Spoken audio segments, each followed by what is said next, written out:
Shalom, selamat pagi jemaat Tuhan. Berjumpa kembali dalam doa pagi online. Jadikan aku indah. Mari datang dengan kerinduan akan karyanya. Ku datang ya Bapa dalam kerinduan, memandang keindahan-Mu. Ku berikan segalanya, semuanya yang ada. Ku ingin menyenangkan hati-Mu, oh Tuhan. Jadikan aku indah yang Kau pandang mulia, seturut karya-Mu di dalam hidupku. Ajarku berharap hanya kepadamu, taat dan setia kepadamu Tuhan.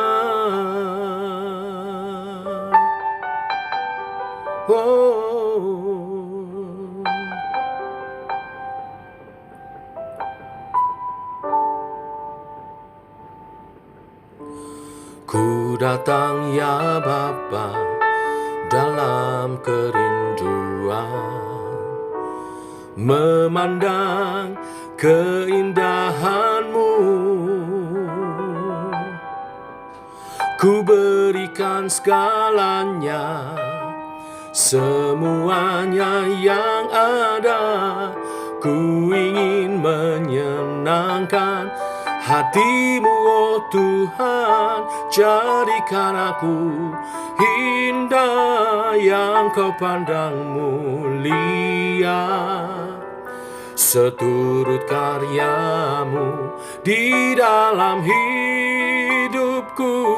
Ajarku berharap hanya kepadamu, taat dan setia kepadamu Tuhan.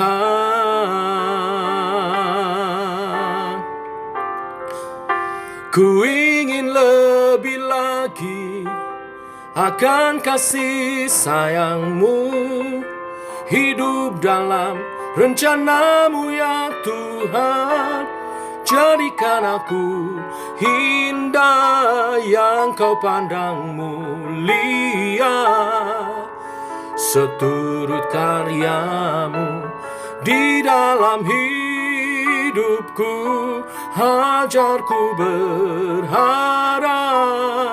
hanya kepadamu, taat dan setia kepadamu Tuhan.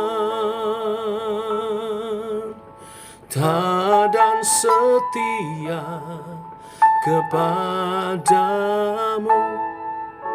taat dan setia kepadamu,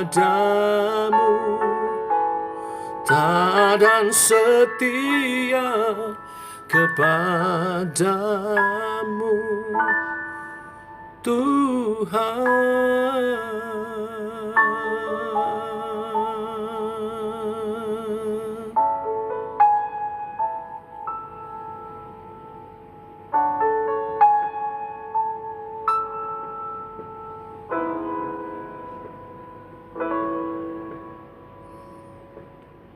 Tiba waktunya untuk kami merenungkan firman-Mu. Firman-Mu adalah suluh dan terang bagi jalan kami. Berfirmanlah Tuhan, dalam nama Tuhan Yesus kami siap. Amin. Bapak Ibu, kita lanjutkan renungan firman Tuhan pada pagi hari ini. Hari ini dan beberapa hari ke depan, saya akan membahas tentang keteladanan hidup Raja Hizkia.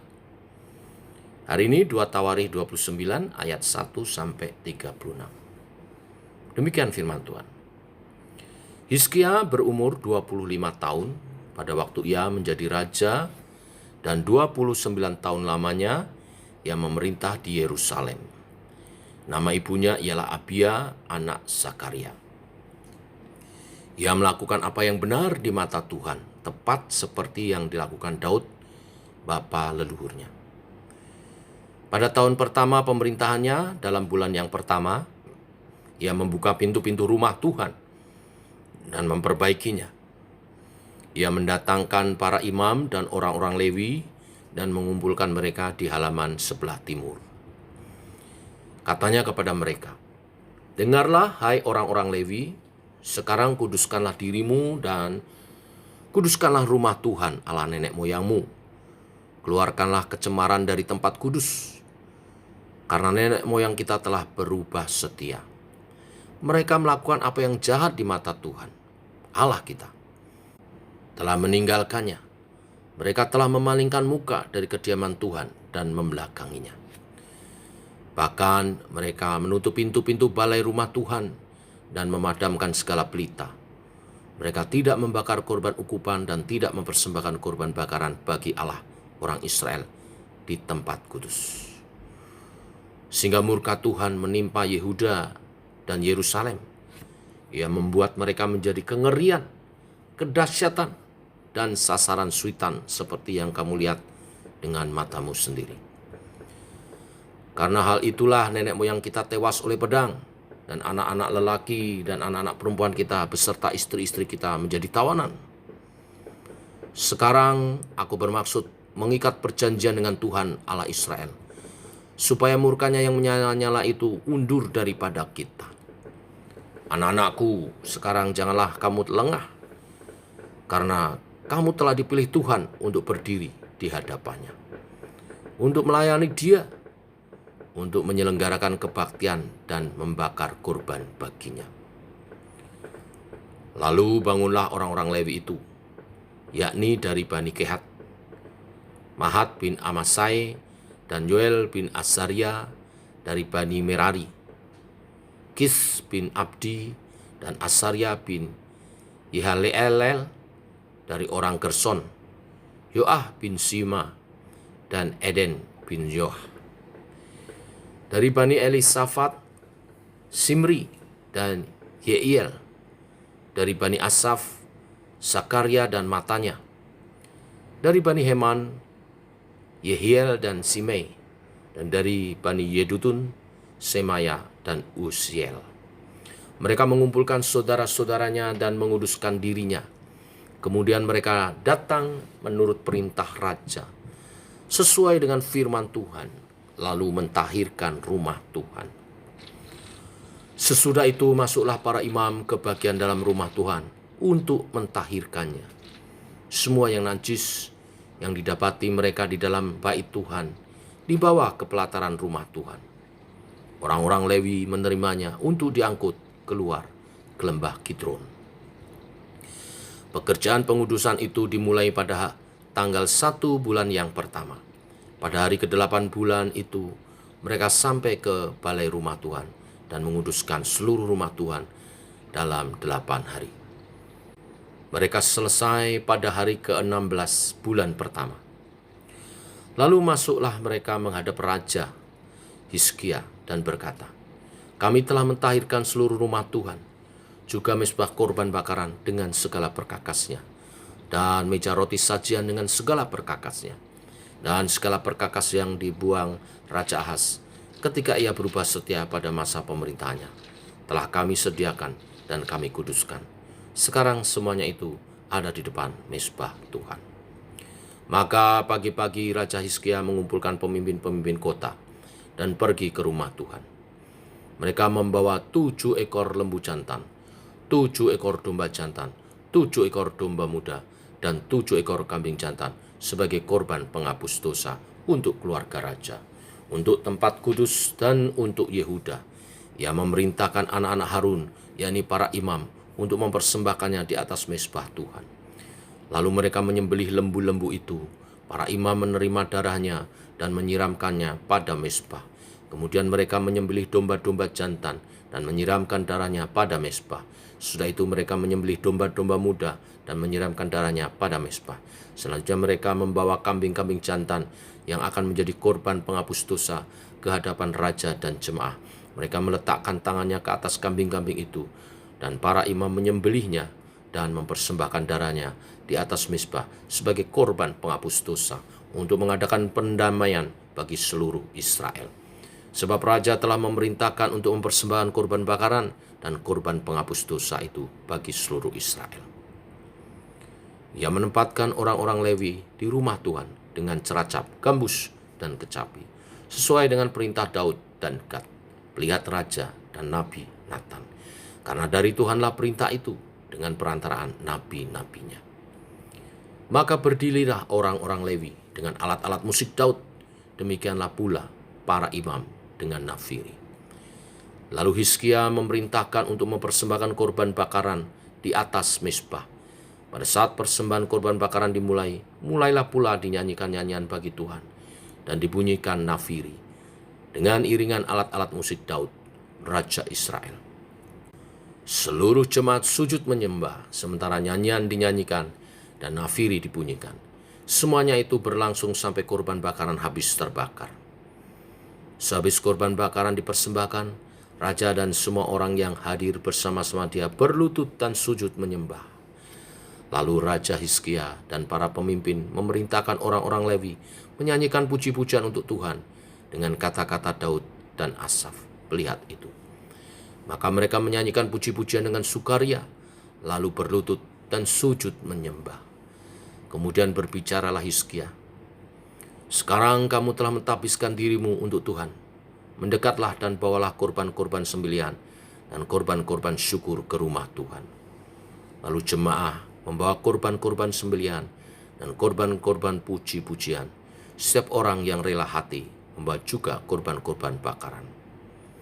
Jumlah korban bakaran yang dibawa jemaah ialah lembu 70 ekor, domba jantan 100 ekor, dan domba muda 200 ekor, semuanya sebagai korban bakaran bagi Tuhan. Persembahan-persembahan kudus terdiri dari lembu sapi 600 ekor dan kambing domba 3.000 ekor. Tetapi jumlah imam terlalu sedikit sehingga mereka tidak sanggup menguluti semua korban bakaran.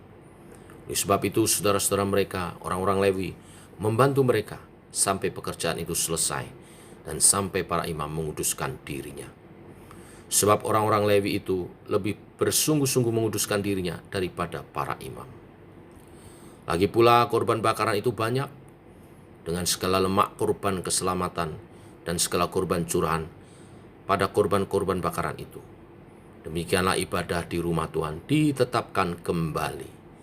Hizkia dan seluruh rakyat bersuka cita akan apa yang telah ditetapkan Allah bagi bangsa itu, karena hal itu terjadi dengan tak disangka-sangka. Amin. Sampai di sini pembacaan firman Tuhan. Bapak Ibu, hari ini kita belajar dari teladan Raja Hizkia yang membawa revolusi mental, saya katakan, bagi bangsanya. Revolusi mental dapat terjadi apabila seorang pemimpin menyadari bahaya laten yang sedang terjadi di tengah bangsanya. Dalam kondisi kritis, seorang pemimpin harus berani membuat kebijakan baru, meskipun kebijakan yang diambilnya tidak populer. Hizkia, yang arti namanya Yahweh adalah kekuatanku. Ia pewaris tahta ke-14 dari kerajaan Yehuda. Dikatakan ia tidak seperti ayahnya Raja Ahaz yang bebal, yang hidup dalam keberdosaannya, hingga membawa dampak kerusakan yang hebat atas Yehuda, kerajaan yang dipimpinnya. Keterpurukan Yehuda akibat hukuman Allah membuat Hizkia berupaya membalikkan keadaan. Dan itu dimulai dengan revolusi mental. Memang dia masih sangat muda, tetapi karena ia menetapkan hati untuk mengubah keadaan dan ia mulai dengan hidup benar di hadapan Allah, maka Tuhan menerima kerinduannya itu. Diawali dengan pertobatan yang kemudian dilanjutkan dengan membaharui rumah Tuhan, mengembalikan fungsi peribadatan yang benar di hadapan Allah. Ia mereformasi jabatan dan juga fungsi keimaman Lewi dipulihkan, menguduskan dan mentahirkan mereka. Itu sebabnya kemudian ia memerintahkan seluruh suku Lewi menguduskan diri di hadapan Allah. Di samping itu, Hizkia juga menegakkan kembali liturgi kurban bakaran di rumah Tuhan, kurban penghapus dosa untuk mengadakan pendamaian bagi seluruh bangsa. Ia juga mengajak seluruh rakyat untuk memberikan persembahan sembelihan, persembahan syukur, dan menghidupkan puji-pujian kepada Allah. Ya, beserta seluruh rakyat Yehuda menaikkan puji-pujian dan bersujud kepada Allah. Semuanya, cara pengudusan, pentahiran, dan persembahan kurban kepada Allah berlangsung kusuk, tapi juga sukacita yang luar biasa. Pembaharuan mental dan rohani tidak akan berjalan jika hanya menyentuh aspek eksternal, seperti memberi persembahan yang rajin saja, membangun kembali rumah ibadah, tetapi tidak disertai pertobatan yang sejati. Pertobatan yang sejati ditunjukkan oleh Hizkia yang kemudian diikuti rakyatnya. Maka Tuhan memulihkan Yehuda. Setelah mendengar kebenaran firman ini, bagaimana kita secara pribadi? Bagaimana kondisi kerohanian kita? Bila kita sedang mengalami suam, apalagi mundur dari Tuhan, adalah waktu yang baik berbalik. Berbalik dalam pertobatan membawa revolusi atas kehidupan kita yang akan berdampak bagi orang-orang yang kita pimpin. Biarlah kebenaran firman hari ini memberkati kita semua. Mari kita berdoa. Bapa, kami mengucap syukur oleh kasih dan anugerah-Mu, rahmat-Mu baru. Engkau Allah yang setia. Seberapa buruk kehidupan umat-Mu, bila ia berbalik hidup dalam pertobatannya, Tuhan menerima kembali. Terlebih bila yang bertobat itu seorang pemimpin, akan membawa revolusi bagi rakyat yang dipimpinnya.